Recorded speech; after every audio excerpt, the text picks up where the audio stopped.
Bonjour, mon nom est David pour ceux qui ne me connaissaient pas. Un gros merci d'avoir rejoint la page Les Maîtres de la Flamme. J'adore votre support. Vous avez partagé, ce qui a apporté des gens que quand je regarde dans la liste, j'ai aucune idée qui ils sont. Je l'apprécie encore plus. Il n'y a pas d'attachement parce que la majorité des gens que j'ai vus, c'est des gens que j'étais à l'école, qui me connaissent à travers le temps, des choses comme ça. Donc, quand je vois des noms qui me disent absolument rien du tout, puis là, je viens à bout de faire le lien après ça avec le.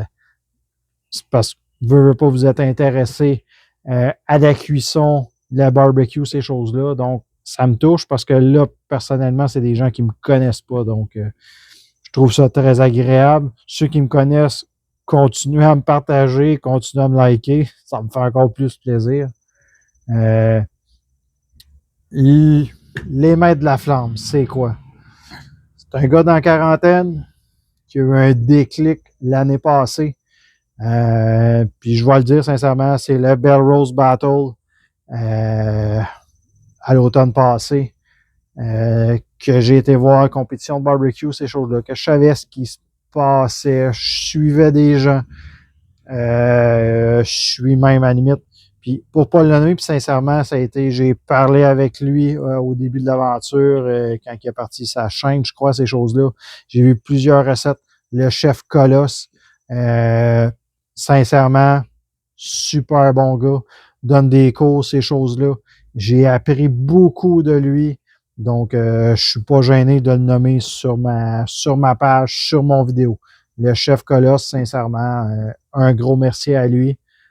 J'ai travaillé ses recettes, je les ai modifiées de mon côté, mais encore là, vous allez voir si jamais je travaille quelque chose de mon côté puis que ça vient de Barbecue Québec, du chef Colosse ou de peu importe le créateur de la recette, mais que j'ai apporté un petit peu à ma façon, sincèrement, je vais vous le dire de mon côté, je vais être assez transparent là-dessus.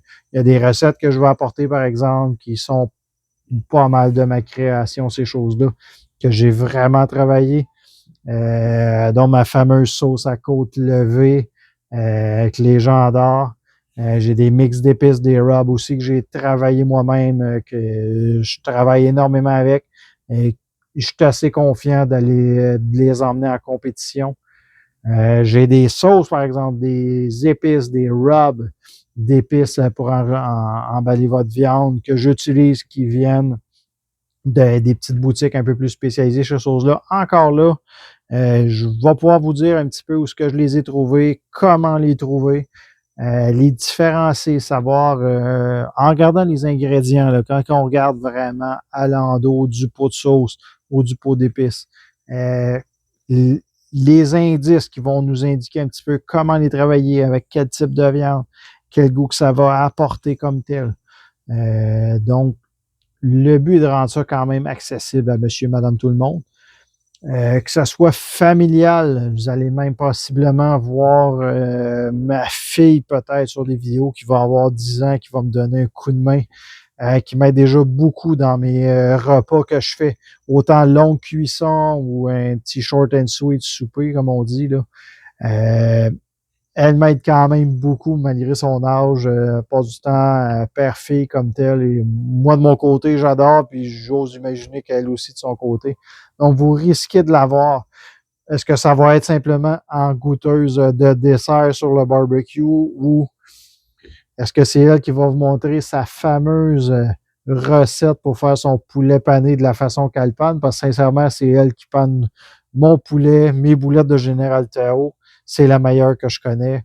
Elle se donne, elle travaille fort. Donc, le but, c'est vraiment, vous allez voir les recettes, on va rendre ça quand même accessible, très facile. Donc, quand je vais vous nommer la recette, la liste des ingrédients qu'il y a à faire, normalement, ça ne sera pas, la première option ne sera pas de prendre votre téléphone, taper dans Google, qu'est-ce qui est cet ingrédient-là comme tel, puis de savoir où est-ce qu'on peut se procurer ça, des choses comme ça. On va essayer de rendre ça vraiment assez short and sweet. Vous allez pouvoir trouver dans vos épiceries plus local, si on veut, là. Je n'aimerais pas de bannière, mais grosso modo, le but n'est pas d'aller dans une épicerie spécialisée pour aller chercher une épice X, Y, Z. De mon côté, par exemple, vous allez remarquer, je vais souvent travailler avec des épices fraîches. Puis de mon côté, puis j'ai pas peur de le dire, puis sincèrement, j'ai aucune commandite là, comme telle. Mais j'aurais pas peur de vous dire ma viande vient de où. J'ai mon chum Eric à Saint-Jacques, les jardins gourmands. Vous allez voir, j'ai un petit jardin ici à côté. Je vous ferai une présentation plus tard. J'ai beaucoup d'épices, des piments un peu plus épicés, jalapeno. J'ai d'autres variétés que je vais travailler, que je vais incorporer dans mes recettes. Le jardin est justement à côté de ma cuisine extérieure pour pouvoir travailler avec mes ciseaux, ces choses-là, pour pouvoir les apporter à ajouter une fraîcheur au lieu de travailler avec des épices sèches.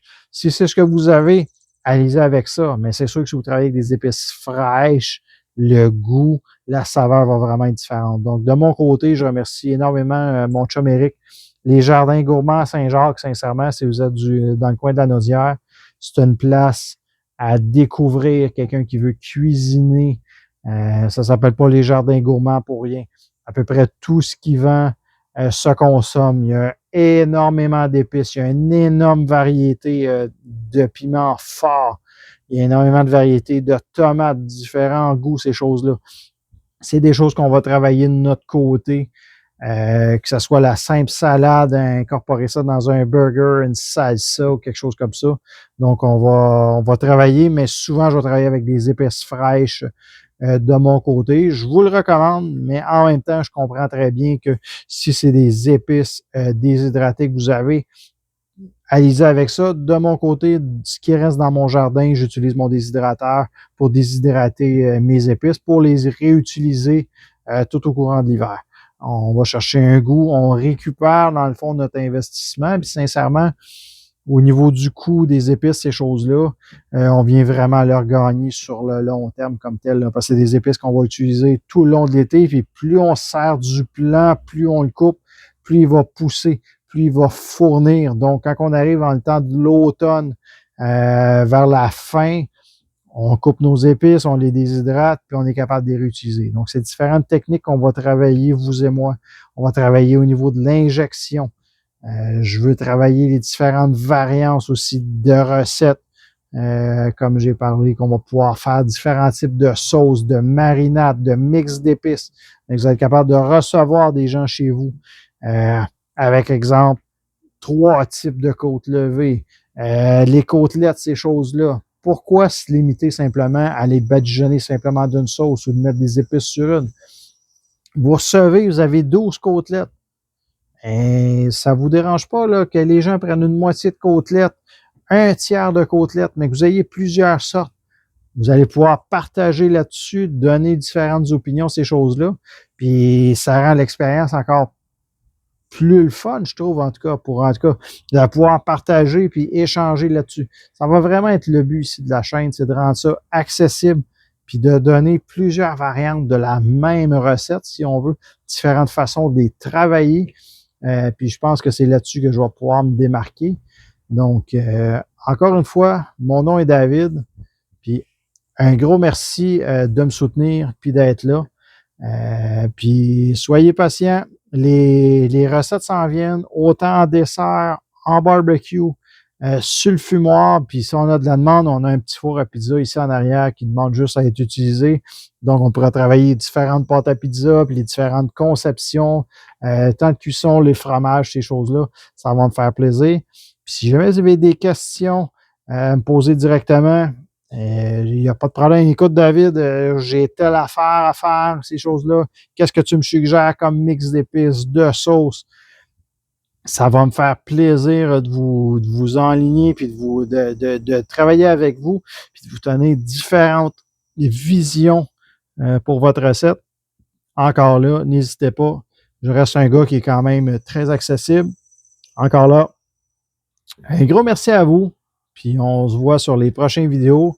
Ça va être les fameuses recettes qui vont venir et différentes techniques. Salut la gang!